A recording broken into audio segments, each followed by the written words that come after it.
Thank you very much for joining us today, Dr. Massey, and taking time out of your schedule. You're welcome. And could you tell us a little bit about the upcoming fire training facility and the fire training program here at Northeast Campus? Sure. Tulsa Community College and the Tulsa Fire Department have had a long history of working together to provide high-quality educational opportunities for fire training personnel.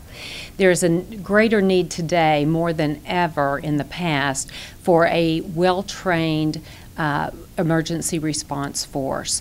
These individuals are required to perform at peak levels while executing unprecedented skills and tasks.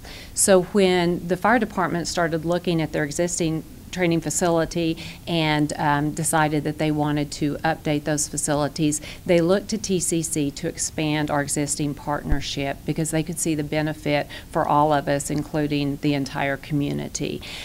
This training facility will allow us to design exercises and training that will be multidisciplinary, multi-agency, and will also allow us to respond to the community, have a greater capability of our community response. So really the bottom line, by putting this facility in place, we're going to have a safer community.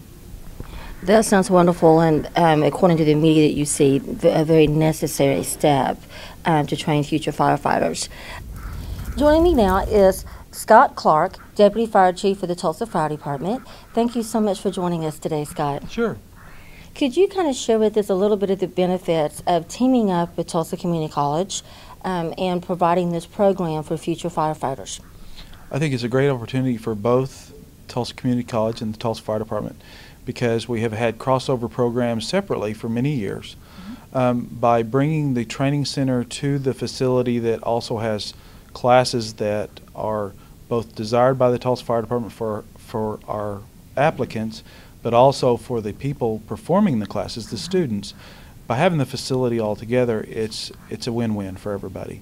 It creates a feeder system for the fire department to have an opportunity to actually see applicants before they apply. I think the sky's the limit with this program, because we can, there has been a movement to go to a state-wide certification, at which point we would have an opportunity to do that. Regional fire school, I mean, it's just endless what the opportunities are. Well, it sounds wonderful, like a wonderful opportunity. And the most important thing overall are, what are the benefits to the community of being able to join these two forces together? Well, I think there's lots of benefits, and probably the benefit that comes to mind in the economic condition we're in now is it brings money to the community.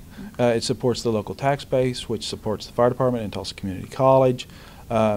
And quite honestly, if you have students going to school for medical-related or fire-related classes, it just makes your community more aware of the situation, fire safety, EMS response, and so on. So I think that there are several benefits. Great, sounds wonderful. Also joining me today is Andy Teeter, and he is Chief of Training for the Tulsa Fire Department. Could you please share with us some of the overall benefits of the training that the Tulsa Fire Department does, and kind of outline for us a little bit of what our actual firefighters have to go through their training? Okay. Our firefighters do a variety of training, including different fire and rescue training, emergency medical training, just a variety of topics, probably too many to name, but for example, right now they're learning survival tactics in case a firefighter is trapped or downed. Tomorrow, for instance, they'll be out doing emergency medical training. That's what we do on 2 days a week. Just a whole variety of topics, ranging from rope rescue to firefighting skills to how to rescue someone out of a car. Some of the specific benefits of that for us is firefighter safety. We need to keep our people trained for the job they do. For the community, we need to make sure they are proficient in their job. Some of the skills we do, some of the things we train for are a once-in-a-career event, and if we don't keep our training up, we won't be as fresh when the one time comes. There are so many things that we just don't get to do every day, thankfully. I understand. It sounds both challenging and both fascinating. the kind of training that these men and women have to go through. Can you think of some challenges specific challenges that they actually have to endure through this training? Sure. Take a day like today. It's been fairly cool this year so far, and just in the last couple of weeks, the temperatures changed. Bodies are still acclimating to the temperature changes, so they experience temperature extremes, and they're in a significant amount of gear and their SCBA or their breathing apparatus, and they have to deal with that. It's very physically exerting work, both the fire and EMS. It's mentally taxing. The people and the incidents they deal with can be devastating. So just again, a variety of challenges. How much would you say the actual complete uniform, including the breathing apparatus, actually weighs?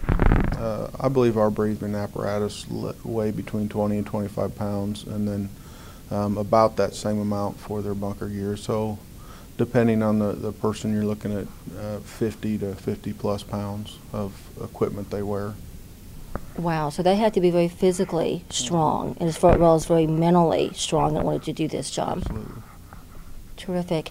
Well, thank you both for joining us today so much. We appreciate you taking your time to join us. And I think I speak on behalf of the community that your appreciation for what you do, for the firefighters do, and for the risk that they're willing to take are just extraordinary and outstanding. And there's no way that we could ever truly pay them what they're worth for what they're willing to do to keep us safe as a community and as individuals.